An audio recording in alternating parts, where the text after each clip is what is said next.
आज हमसे रूबरू हैं उदयपुर रेंज के महानिरीक्षक हिंगलाज दान। हिंगलाज जी, आपका स्वागत करते हैं। हिंगलाज जी, आपने जब से कार्यभार संभाला है, क्या क्या विशेष चुनौतियां उदयपुर में आपको देखने को मिली? सर्वप्रथम मैं उदयपुर संभाग के सभी वासियों को मेरी तरफ से आज जो झमाझम बारिश हो रही है उसकी बधाई देता हूं और सुप्रभात कहता हूं। आपने बताया कि पुलिस विभाग के सामने संभाग में क्या क्या मुख्य चुनौतियां हैं। जैसा कि आपको विदित है, पुलिस के लिए हमेशा कानून व्यवस्था को मेंटेन रखना,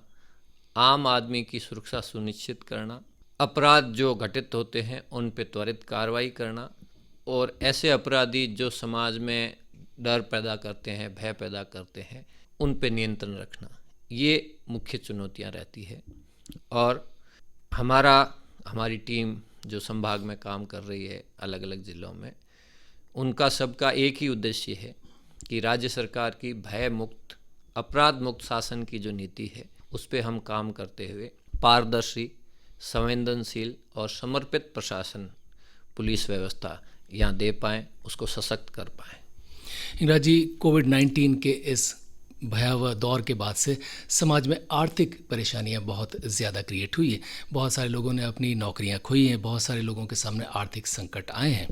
और इसमें कुछ चीज़ें ऐसी है जिसका अब ताल्लुक आपसे भी हो गया है, यानी आर्थिक अपराध भी बढ़ रहे हैं। और दुर्भाग्य से इनमें से बहुत सारे अपराध ऐसे हैं जो साइबर क्राइम के ज़रिए होते हैं। तो बताएं कि आर्थिक अपराध जो बढ़ रहे हैं, इन पर कैसे अंकुश लगा रहे हैं? देखिए, आर्थिक अपराध है वो अब पुलिस के लिए डे बाय डे एक चुनौती बनती जा रही है। और कोविड के बाद भी और वैसे भी आईटी का हर क्षेत्र में जिस तरह से उपयोग हो रहा है, उस उपयोग और उसके दुरुपयोग दोनों को देखते हुए साइबर अपराध एक चुनौती है। और इसके लिए राज्य स्तर पे भी, संभाग स्तर पे भी और जिला स्तर पे भी अलग अलग तरीके से प्रयास किए जा रहे हैं, जिसके तहत हम लोग स्पेसिफिक प्रोफेशनल टीम्स है उनको असाइन किया हुआ है, उनकी हम ट्रेनिंग प्रोफेशनल से करवा रहे हैं। और इसके साथ हम आम जन को साइबर अपराधों के संबंध में जो बेसिक नेग्लिजेंस रहती है, इग्नोरेंस रहती है, उसके बारे में सेंसिटाइज करने के लिए भी प्रयास करते रहते हैं। पोस्ट कोविड न केवल साइबर अपराधों में वृद्धि हुई है, अपितु कई लोगों की रोज़गार छीनने से वो कई बार छोटे अपराधों में संलिप्त हो जाते हैं। सामाजिक और पारिवारिक ताना बुना है, उसमें कई तरह के नकारात्मक प्रभाव भी पड़े हैं, जिसकी वजह से पारिवारिक जो समस्याएं हैं, झगड़े हैं, वुमेन एट्रोसिटी होता है, जो महिलाओं के साथ में अत्याचार वगैरह या उनका हैरेसमेंट होता है, उसके संबंध में भी अपराध बढ़े हैं। तो उसमें भी हम लोग स्क्रूटनी करके और पूरा प्रयास कर रहे हैं कि लोगों को संवेदनशील भी बनाएं। ऐसे जो मसले हैं उनको जिस तरह का उसमें अपेक्षित प्रोफेशनल अप्रोच होनी चाहिए, उसको हम उपयोग में लाएं और इनमें नियंत्रण भी करें और जो भी व्यथित है उनको रिलीफ दिलाएं। परंपरागत पुलिसिंग जिसकी हम बात करते हैं, जिसमें पुलिस जाती है मौके पर और अपराध या अपराधी की शिनाख्त करती है, उसे सज़ा दिलवाती है या कोर्ट तक ले जाती है। इसके अलावा अब ऐसा हो गया कि किसी व्यक्ति के पास, वो घर में बैठा है या दफ्तर में कार्य कर रहा है, उसके पास एक कॉल आता है और कोई ओटीपी जैसी चीज़ मांगी जाती है। कई दफ़े वो भी नहीं मांगते और कई दफ़े किसी के एटीएम कार्ड की भी कुछ क्लोनिंग हो जाती है और उसके बाद उसके अकाउंट से पैसे चले जाते हैं और वो पुलिस तक पहुँचे तब तक वो व्यक्ति हो सकता है उस खाते को ही बंद करके चला गया हो या कहीं और मूव कर गया हो या उसने कौन सी आईपी एड्रेस यूज़ किया हो। ऐसे में इन लोगों को तुरंत पकड़ पाना, ट्रेस कर पाना हमारी पुलिस के लिए अब कैसे हो पाता है?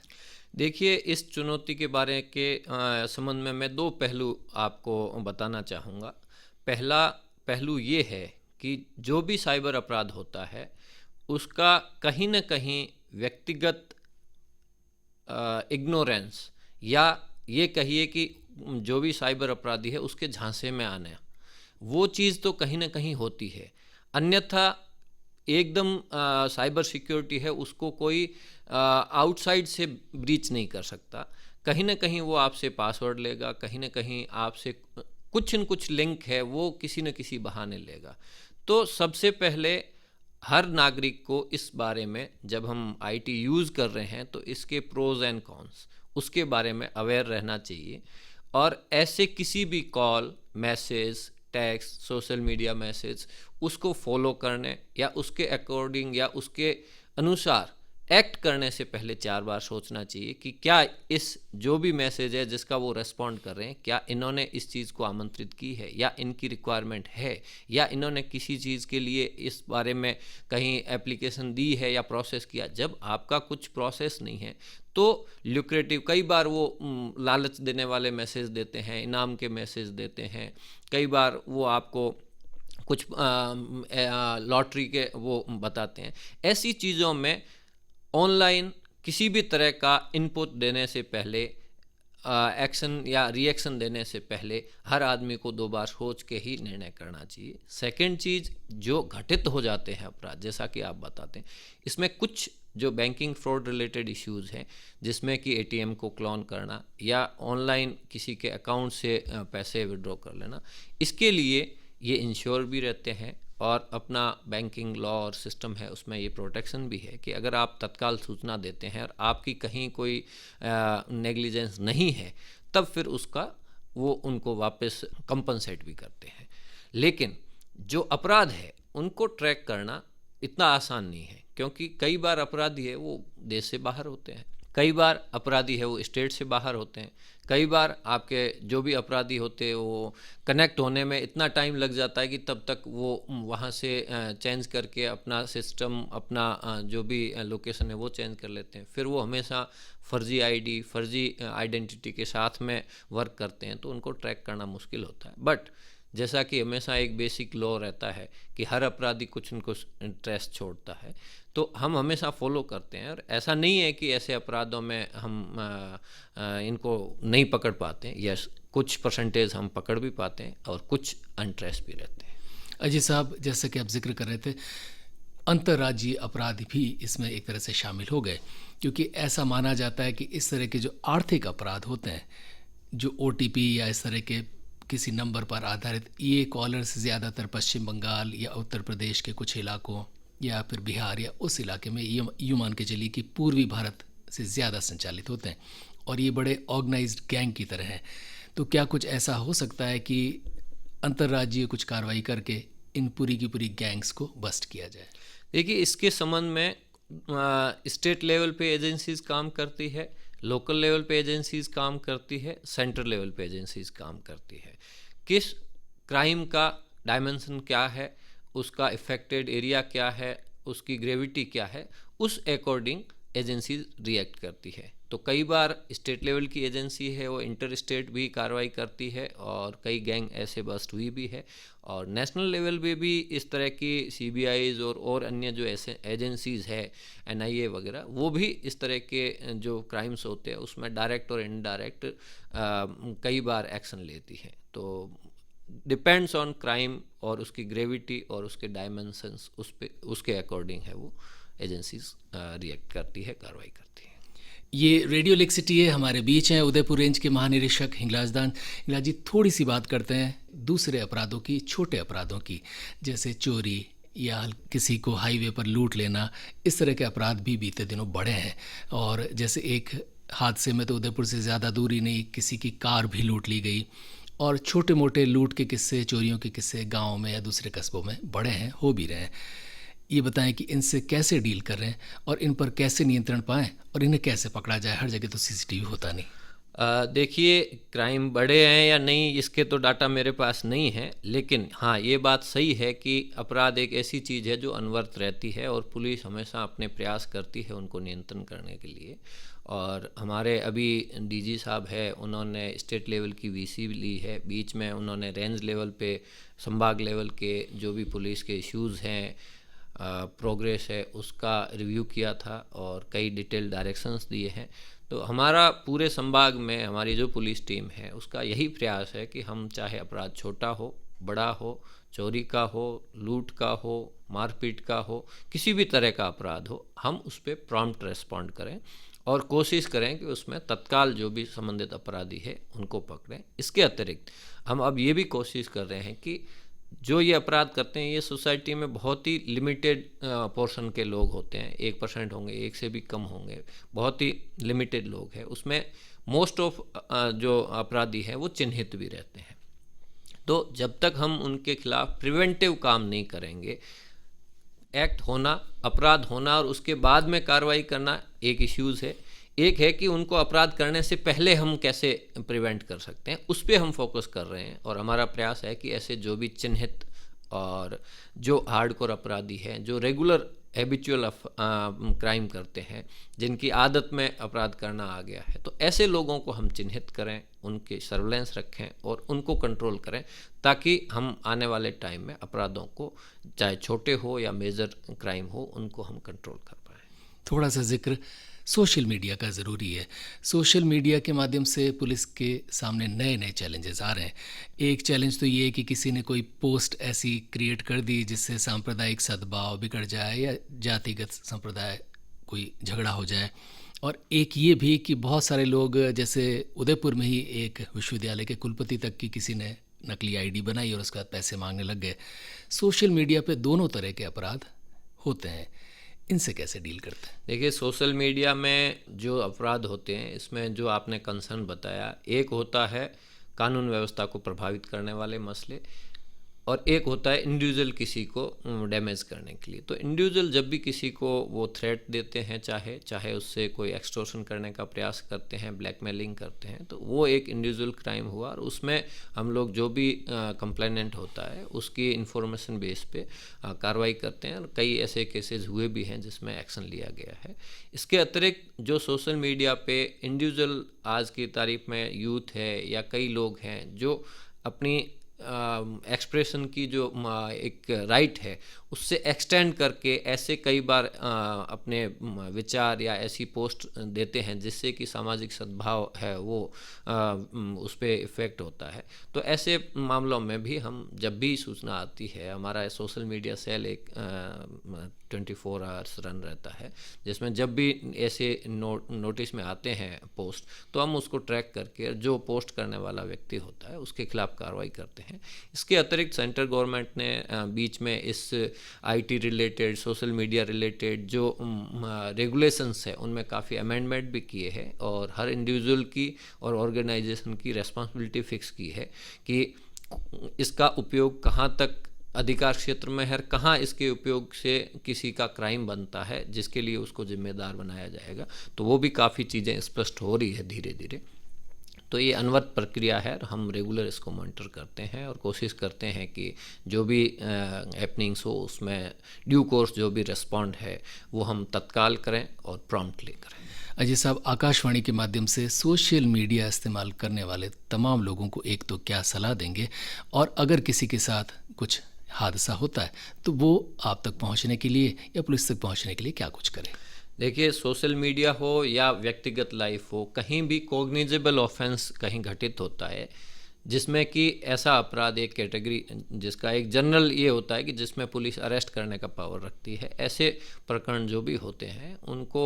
कोई भी व्यक्ति है वो आके पुलिस स्टेशन पे रिपोर्ट कर सकता है, चाहे वो सोशल मीडिया के माध्यम से हो रहा है चाहे इंडिविजुअल लेवल पे, और उस पर पुलिस है वो तत्काल कार्रवाई करती है। इसके अतिरिक्त सोशल मीडिया रिलेटेड जो लोग यूज़ करते हैं, इस पे माध्यम से बहुत प्रोएक्टिव है, सोशल सेवा में भी इसका यूज़ करते हैं, उनके लिए मेरा एक हम्बल सबमिशन सुझाव यही है कि हमेशा आदमी को अपने दायरे और अपनी लिमिट है उसका पता होना चाहिए। चाहे साइंस हो, चाहे सोशल मीडिया हो, चाहे टेक्नोलॉजी हो, चाहे वेपन हो, हर चीज़ इंसान की और मानवता के भले के लिए है, और हर आदमी को अपने अधिकार क्षेत्र में रहकर इसका उपयोग करना चाहिए, दूसरे के अधिकारों का ब्रीच नहीं करना चाहिए, और स्टेट और गवर्नेंस के जो रूल्स एंड रेगुलेशन हैं उनको फॉलो करना चाहिए। नहीं तो कई बार आपका छोटा सा जो नेग्लिजेंस है वो आपके लिए भारी पड़ जाता है, फिर उसके कॉन्सिक्वेंसेस आपके लिए परेशानी पैदा करते हैं। तो इसलिए हमेशा आदमी को ऐसी चीज़ें जब भी यूज़ करें उसको अवेयर रहना चाहिए, उसके अधिकारों के प्रति भी और उसकी जिम्मेदारियों के प्रति भी।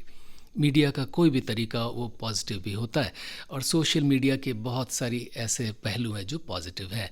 और बहुत सारी जगहों पर पुलिस ने इसका बहुत अच्छा इस्तेमाल किया है। हालांकि कुछ मज़ेदार किस्से भी हैं, जैसे फरीदाबाद की पुलिस है वो बड़े मज़ेदार ढंग से अपराधियों के बारे में पोस्ट बनाती है जिसको पढ़ के भी लोगों को आनंद आता है।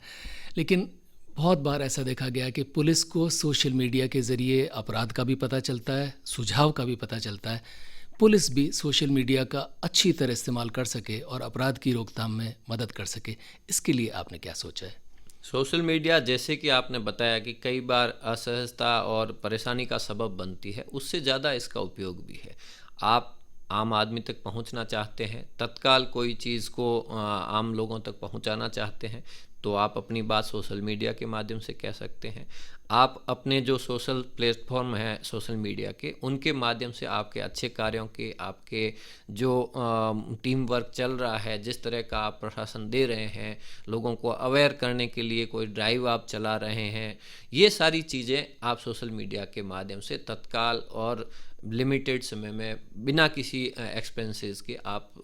लोगों तक पहुंचा सकते हैं। कई बार सोशल मीडिया के माध्यम से हमें जो अपराधी है और अपराध है उसके बारे में भी बहुत ही अच्छी और सटीक जानकारी मिलती है, क्योंकि ये अब एक्सप्रेस का माध्यम बन गया। आदमी अपराध करता है या करते हुए देखता है या सुनता है, वो कहीं ना कहीं इस माध्यम में एक्सप्रेस करता है। तो इस फैक्ट को हम फॉलो करके कई बार अपराधी और अपराध की घटना है उसको ट्रैक करते हैं, उसमें सफलता हासिल करते हैं। इलाजी, उदयपुर एक पर्यटक सिटी है और कोविड-19 का संकट आने के बाद भी हमारे यहाँ पर पर्यटकों की आवक लगभग अच्छी है, कम नहीं हुई। और जहाँ पर्यटन अर्थव्यवस्था का भी एक बहुत बड़ा आधार है, तो उससे संकट भी क्रिएट होते हैं। तो बहुत सारी शिकायतें, सुझाव आते हैं, कोई कस्टमर के साथ कुछ हो गया या कोई पर्यटक आ गया, उसके साथ धोखाधड़ी हो गई, या कहीं ट्रैफिक, या जैसे कई जगह पुलिस पर चौथ वसूली, किसी बाहर की गाड़ी का नंबर देख के पुलिस वालों ने रोका, पैसे खा लिए, इस तरह की शिकायतें आती होंगी। पर्यटकों के साथ अच्छा बर्ताव हो, उनकी सुरक्षा हो, उनके साथ किसी भी स्तर पर कोई लूट खसोट ना हो, इसके लिए क्या कुछ योजना आपके मन में है? पर्यटन इस संभाग के लिए बहुत बड़ी इंडस्ट्री है, लोगों के रोज़गार का साधन है, और यहाँ चाहे पुलिस हो और प्रशासन हो, सबकी प्राथमिकताओं में से एक पक्ष ये भी है कि जो भी पर्यटक यहाँ आए उसको सुविधा रहे, उसकी सुरक्षा है, उसका पूरा ध्यान रखा जाए। हमारा भी प्रयास, हमारे रेगुलर जो मीटिंग्स है उसमें हम लोग यही निर्देश देते रहे हैं और मॉनिटर कर रहे हैं कि जो भी पर्यटक यहाँ आते हैं उनके साथ किसी भी तरह की कोई घटना होती है तो उस पर हम तत्काल रिस्पॉन्ड करें और ड्यू कोर्स जो भी एक्शन हो वो लें। इसके अतिरिक्त हम उन्हें फैसिलिटेट करने में, उनके संबंधित जो व्यवस्थाएं हैं उनको रेगुलेट करने में भी नियमित प्रोएक्टिवली पार्टिसिपेट करते हैं। हमारी लोकल पुलिस है वो जहाँ भी भीड़ भाड़ रहती है, जहाँ इस तरह के पॉकेट्स है, जहाँ टूरिस्ट फुटफॉल ज़्यादा है, वहाँ पे हमारी यही कोशिश रहती है कि वो इस तरह से रेगुलेट करें कि हर आदमी जो यहाँ आया है वो शांति के साथ और सहजता के साथ में यहाँ के वो टूरिस्ट स्पॉट्स का विजिट का आनंद ले सके। हमारा एक टूरिस्ट पुलिस स्टेशन भी है उदयपुर में, उसको भी हम प्रोएक्टिवली एक्टिव करते हैं, उसका मॉनिटर करते हैं कि जहाँ जहाँ टूरिस्ट एरिया है वहाँ पे वो प्लेन क्लॉथ में, कभी यूनिफॉर्म में रहे, ताकि जो भी टूरिस्ट है उनके रिलेटेड कुछ जो असामाजिक तत्व है उनको हरास करने का, उनको कई चीज़ों में मैनिपुलेट करके चीट करने का प्रयास करते रहते हैं, तो उस पार्ट पे इंफॉर्मेशन गैदर करे और उनके खिलाफ भी कार्रवाई करे ताकि टूरिस्ट के साथ में कम से कम हादसा हो और उनकी सहूलियत और सहजता है वो बनी रहे।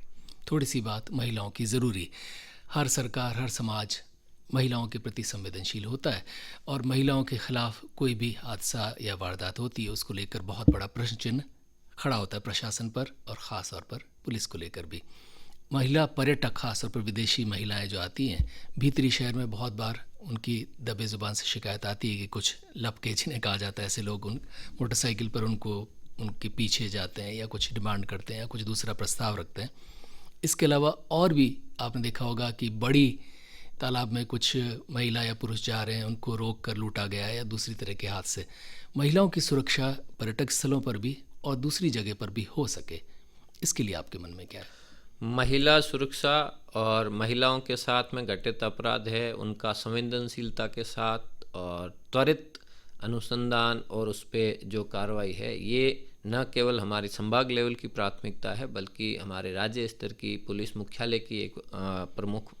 प्राथमिकता है इस वर्ष के लिए, और हमेशा से पुलिस की ये महत्वपूर्ण प्रायोरिटीज़ रहती है, उनमें से एक है। क्योंकि महिलाओं के साथ में चाहे अपराध का मसला हो, चाहे उनके पारिवारिक रूप से हरेसमेंट का मसला हो, चाहे सार्वजनिक स्थानों पे उनके साथ में जो अलग अलग तरीके की परेशानी आती है वो मसले हों, हमारी पूरी कोशिश रहती है कि जहाँ ऐसे अपराध प्रॉन एरिया है वहाँ हम नियमित गश्त करें, प्रिवेंटिव एक्शन लें, और ऐसे जो असामाजिक तत्व जो इस तरह के एक्ट में इन्वॉल्व होते हैं, जो आइडेंटिफाई है या हमें विजिबली ध्यान में रहता है, उनके खिलाफ हम सख्त से सख्त कार्रवाई करें। और इसके संबंध में शहरों में हमारे लेडी पेट्रोलिंग का भी एक सेटअप है, जो मोस्टली जो इस तरह के टूरिस्ट एरिया हो गए जहां महिलाओं का मूवमेंट ज़्यादा होता है, वहां रेगुलर पेट्रोलिंग करते हैं, ताकि महिला है वो अपनी समस्या सहजता से उनको बता सके, और उसमें फिर वो प्रॉम्प्टली कार्रवाई करते हैं। और हमारी ये प्रायोरिटी में हम रेगुलर मॉनिटरिंग कर रहे हैं, और इस तरह के जो भी इंसिडेंट होते हैं उनमें हम तत्काल कार्रवाई करते हैं। लेडी पेट्रोलिंग का आपने जिक्र किया, दरअसल ये उदयपुर का एक ऐसा उदाहरण है जिससे शायद बहुत सारी जगहों पर राज्य में भी और राज्य से बाहर भी कोट किया जाता है। यानी महिलाएं खुद पेट्रोलिंग कर रही हैं और वो बिंदास बात भी करती हैं, और कोई लड़का लड़की कहीं बैठे हैं उनको जाकर उनसे बात करती, तहकीकात भी करती हैं, और अगर ज़रूरी हो तो कार्रवाई भी करती हैं। इसका बहुत अच्छा फीडबैक है। थोड़ा सा ये बताएं कि इसमें कुछ दिक्कतें भी आ रही हैं क्या महिलाओं को कार्य करने में, और क्या इसका जो फीडबैक है उसके आधार पर इसका विस्तार या इसमें कुछ और परिवर्तन हो, ऐसा भी कुछ आप सोच रहे हैं? देखिए, पर्टिकुलर इस इश्यूज़ पे मैं ज़्यादा अभी कुछ बताने की स्थिति में नहीं हूँ, क्योंकि मैंने अभी इस इश्यूज़ का इतना रिव्यू नहीं किया। लेकिन मोर और लेस जो मेरे पास फीडबैक है कि महिला हमारे ऑफिसर कर्मचारी हैं, बहुत प्रॉम्प्टली और रेस्पॉन्सिबल तरीके से अपना काम कर रही हैं, और उसके अच्छे इफ़ेक्ट भी आए हैं, और अच्छा इसमें माहौल और सौहार्द है वो बना है, लोगों को ट्रस्ट भी हुआ है, और जो जिस तरह से वो वर्क कर रही हैं उसको अप्रिशिएट भी किया गया है। महिलाओं को लेकर, ख़ास तौर पर महिला पुलिसकर्मियों को लेकर उदयपुर में एक बहुत सुंदर प्रयास हुआ, या यूँ कहें कि बहुत सारे सुंदर प्रयास हुए। उनमें से एक मदर्स ग्रुप यहाँ की पुलिस अधिकारियों द्वारा बनाया गया। यानी कोविड-19 में बहुत सारी ऐसी महिलाएं जो माँ बन रही हैं, बनने वाली हैं, उनको लेकर एक ग्रुप बनाया गया ताकि कोई भी दिक्कत ना हो, किसी को डिलीवरी संबंधी कोई परेशानी हो तो वो उसे सुलझाती हैं। पुलिस के इस तरह के अभिनव प्रयोग सच में बहुत सुंदर होते हैं। और भी कुछ आपके मन में है कि कुछ और अभिनव प्रयोग हम आपके रहते हुए यहाँ उदयपुर में कर सकें? बिल्कुल, देखिए, कोविड टाइम में न केवल महिलाओं की असिस्टेंस के लिए पुलिस ने इस तरह के अभिनव प्रयास किए हैं, बल्कि जो सीनियर सिटीजन हैं उनके संबंध में, बच्चों के संबंध में, हर सेक्टर में जहाँ जहाँ चूँकि मूवमेंट लोगों का रिस्ट्रिक्ट था, कई शॉप्स बंद थी, चीज़ों की अवेलेबिलिटी नहीं थी, तो चाहे कोई ओकेज़न की बात करें, चाहे किसी को मेडिकल केयर की ज़रूरत हो, चाहे किसी को फूड की ज़रूरत हो, जिस तरह की भी ज़रूरतें आई, और पुलिस ने बिल्कुल समर्पित भाव से और अपने आराम और अपने सुरक्षा और हेल्थ का ख्याल किए बिना लगातार काम किया है, जिसका पूरा कंट्री वाइड अप्रिसिएशन मिला है। और हम प्रयास यही करेंगे कि इस तरह के जो भी प्रयास हैं उनको हम कंटिन्यू रखें, और इसके अतिरिक्त भी जो भी इस तरह के इश्यूज़ या रनिंग में चैलेंजेस आते हैं सोसाइटी में, उनमें हम पुलिस डायरेक्टली इनडायरेक्टली, चाहे उसमें हमारा क्राइम रिलेटेड रोल हो या नो, सोशल सर्विस के नाते भी हम उसमें इन्वॉल्व हो, और हम आम नागरिक के लिए ज़्यादा से ज़्यादा अपनी सेवाएं समर्पित भाव से दे सकें, इसके प्रयास चलते रहेंगे। ट्रैफिक और ख़ास तौर पर वाहन और वाहन चालकों को लेकर शिकायतें आपके पास आती होंगी, और ये शिकायतें पुलिस को लेकर सब जगह होती हैं। और उत्तर प्रदेश में तो यहाँ तक देखा गया कि मुख्यमंत्री तक परेशान हो गए कि पुलिस जो है वाहनों को रोककर चौथ वसूली करती है। तो उन्होंने एक तरह के निर्देश दिए हैं कि अब आप किसी को रोके ना, क्योंकि रोकने का अर्थ है कि शायद कहीं कुछ। लेकिन बहुत बार देखा गया है कि चौराहों पर, दूसरी जगह पर आते जाते वाहनों को रोका जाता है। ये प्रक्रिया थोड़ी सी अच्छी हो सके, या ये प्रक्रिया पारदर्शी हो सके, इस बहाने पुलिस पर कोई आरोप न लगा सके, इसके लिए क्या किया जाए? देखिए, इस संबंध में मैं इस मसले को और ज़्यादा विस्तृत रूप से बात करूँगा कि मेरा प्रयास यही है कि संभाग में हमारे पुलिस का जो इंटरनल विजिलेंस सिस्टम है उसको हम इम्प्रूव करें। न केवल ट्रैफिक रिलेटेड लोगों की जो शिकायतें हैं इस तरह की, उसके अतिरिक्त हमारे विभाग है वो इतना प्रॉम्प्टली, इतना समर्पित, डेडिकेट होकर हार्ड वर्क करता है, फिर भी 1% से भी कम बहुत ही गिने चुने ऐसे तत्व है पुलिस विभाग में भी, हम ये कह सकते हैं कि जिनकी वजह से पूरे विभाग की छवि पे प्रश्न चिन्ह लगता है, लोग हमें संदेह की नज़र से देखते हैं। तो हमारे मुख्यालय के भी ये स्पष्ट निर्देश है और हमारे लेवल पे भी हम प्रयास कर रहे हैं कि ऐसे जो भी असामाजिक तत्व जिन्हें हम कहें, आपराधिक तत्व जिन्हें कहें, जो पुलिस की वर्दी में हैं, जो सेवा में हैं, लेकिन वो अपने कर्तव्य निर्वहन के बजाय वो इस तरह की अनुशासनहीन, भ्रष्ट आचरण रिलेटेड या दुराचरण की एक्टिविटीज़ में इन्वॉल्व रहते हैं, ऐसे लोगों को हम चिन्हित करके उनके खिलाफ सख्त कार्रवाई करेंगे और उनको किसी भी तरह से बख्शा नहीं जाएगा। इसके प्रयास भी शुरू हो चुके हैं। और इसके अतिरिक्त जहाँ भी चाहे ट्रैफिक का मसला हो, ऑन रोड किसी को रोक के चेकिंग करने का मसला हो, जहाँ भी पुलिसकर्मियों के द्वारा भ्रष्ट आचरण किया जाएगा, वहाँ पूर्ण रूप से सख्ती की जाएगी, उनके खिलाफ कार्रवाई की जाएगी। लेकिन रोकना, चेक करना, ये पुलिस के प्रबंध के लिए, लॉ एंड ऑर्डर के लिए बहुत ज़रूरी टूल है कि आप अगर रोकेंगे नहीं, चेक नहीं करेंगे तो 100 आम नागरिकों की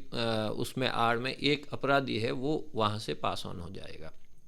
या कोई व्यक्ति जो रूल ब्रेक कर रहा है उसको आइडेंटिफाई करने के लिए ये तो एक नेचुरल और नॉर्मल रूटीन में जो प्रक्रिया अपनाई जाती है वो है। लेकिन हमारा पूरा प्रयास रहेगा कि किसी भी तरह आम नागरिक जो कानून का पालन करता है, नियम कायदे से चलता है, ऐसे किसी भी नागरिक का हैरेसमेंट नहीं हो और उसको कम से कम असुविधा हो।